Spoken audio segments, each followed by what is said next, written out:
السلام علیکم ورحمۃ اللہ وبرکاتہ۔ الحمدللہ والصلاۃ والسلام علی رسول اللہ وبعد۔ سامعین کرام، آپ نے گزشتہ 3 روز سے نماز تراویح کی تعداد کے بارے میں بیان سنا۔ ایک روز احادیث پیش کی گئیں نبی کریم صلی اللہ علیہ وسلم کی مختلف کتب کی روشنی میں، ان کے ریفرنس کے ساتھ، اور پھر اس کے بعد اس کے اگلے دن علماء احناف، جو بزرگ شخصیات اس دنیا سے جا چکی ہیں، دیوبندی ہیں یا امام ابو حنیفہ رحمۃ اللہ علیہ کے مقلد پیروکار ہیں، ان کے اقوال آپ نے 3 دن تک سنے۔ 3 پارٹ آپ کے سامنے پیش کیے گئے، اور علماء احناف کے بڑے بڑے بزرگوں کے کتابوں کے حوالے اور ریفرنس کے آپ کو یہ بتایا گیا کہ ان کا یہ اعتراف ہے اور قبول کرنا ہے کہ نبی کریم صلی اللہ علیہ وسلم کی جو تراویحیں ہوا کرتی تھیں وہ 8 رکعت تھی اور 3 وتر تھے، اس سے زیادہ آپ نے تراویح نہیں پڑھی۔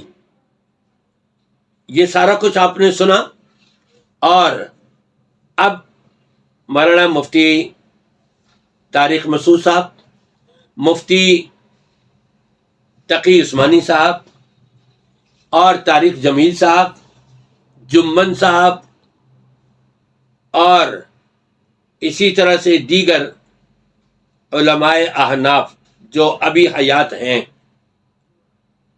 ان کا بیان ان سے بالکل مختلف ہے۔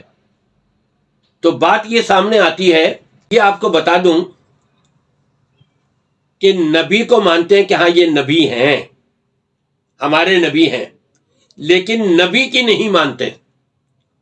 نبی نے 8 رکعت تراویح پڑھی، 3 وتر پڑھے، سنت یہ ہے، جبکہ 20 رکعت تراویح مصنف ابن ابی شیبہ کی جو یہ لوگ روایت پیش کرتے ہیں، اور یہ اعتراف کرنے کے باوجود کہ یہ سندن ضعیف ہے، سب کے نزدیک ضعیف ہے، تو ہمارے مفتی طارق مسعود صاحب کو یہاں اجماع نظر نہیں آتا کہ سب اس کے اوپر اجماع کیے ہوئے ہیں کہ یہ روایت تو ضعیف ہے، پھر بھی اس کو پیش کر کے کہتے ہیں کہ نبی سے کوئی ایک حدیث دکھا دو کہ 3 دن آپ نے تراویح پڑھی اور 8 رکعت پڑھی ہوں۔ میں نے آپ کے سامنے کتنی روایتیں پیش کر دی یہاں، حضرت جابر رضی اللہ تعالیٰ عنہ کی اور دیگر صحابہ کی۔ صحابہ یہ پڑھتے رہے، صحابہ جب نبی سے بیان کر رہے ہیں کہ آپ نے 8 رکعت پڑھی ہے، تو صحابہ کیا اس سے زیادہ پڑھیں گے؟ نہیں، صحابہ میں کہیں پر بھی ایسا نہیں ملتا۔ حضرت عمر رضی اللہ تعالیٰ عنہ نے اپنے دور خلافت میں ابی بن کعب و تمیم داری کو مقرر کیا تھا 8 رکعت تراویح 3 وتر کے اوپر، لیکن ان کو یہ روایت نظر نہیں آتی، اور کہتے ہیں جو مسترب ہے۔ مسترب تو تمہارے احناف کے نزدیک ہے، جیسے مفتی طارق مسعود صاحب نے ایک دفعہ یہ کہہ دیا تھا کہ تراویح کی نماز میں قرآن پاک دیکھ کر کے پڑھنے کی ایک روایت، صحیح روایت تو ملتی ہے، لیکن فقہ حنفیہ میں منسوخ ہے۔ 200-250 سال کے بعد ایجاد ہونے والی فقہ حنفیہ، اور وہاں پر یہ منسوخ ہو رہی ہے۔ یہ بڑی عجیب گھناؤنی بات ہے، اور قرآن اور سنت سے ٹکرانے والی بات ہے، عقل میں آنے والی بات نہیں، جو مفتی صاحب یہ لوگوں کے سامنے اس قسم کی باتیں کر رہے ہیں۔ تو میں ان سے یہی کہوں گا کہ آپ ہوش کے ناخن سنبھالیں اور قرآن و سنت کو اپنائیں۔ نبی کو ماننا اور ہے، اور نبی کی ماننا اور ہے۔ آپ نبی کو تو مانتے ہیں، لیکن نبی کی نہیں مانتے، امتیوں کی مان رہے ہیں نبی کے مقابلے میں۔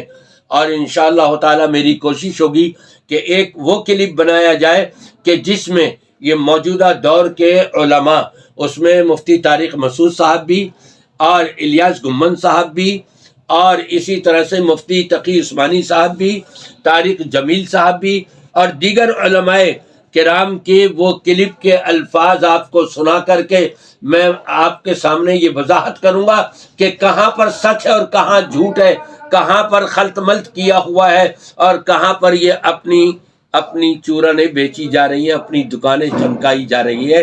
انشاءاللہ تعالی یہ کلپ بھی ان قریب آپ کے سامنے آ جائے گا۔ میری دعا ہے کہ اللہ تبارک و تعالی ہم سب کو سنت کے مطابق زندگی گزارنے کی توفیق عطا فرمائے۔ آمین۔ اصل چیز کیا ہے، آپ 8 رکعت اور 3 وتر سنت سمجھ کے پڑھیں گے۔ کسی روز آپ کا دل چاہ رہا ہے آپ 16 پڑھ لیں، آپ 20 پڑھ لیں، آپ 26 پڑھ لیں، آپ 30 پڑھ لیں، 36 پڑھ لیں، 40 پڑھ لیں، کون منع کر رہا ہے آپ کو؟ لیکن اس کو سنت نہیں کہیں۔ جو چیز سنت نہیں ہے ادھر ٹھپا آپ سنت کا لگا دیں، یہ ظلم ہے، یہ زیادتی ہے، یہ دین کے اندر اپنی طرف سے دخل اندازی کرنا ہے۔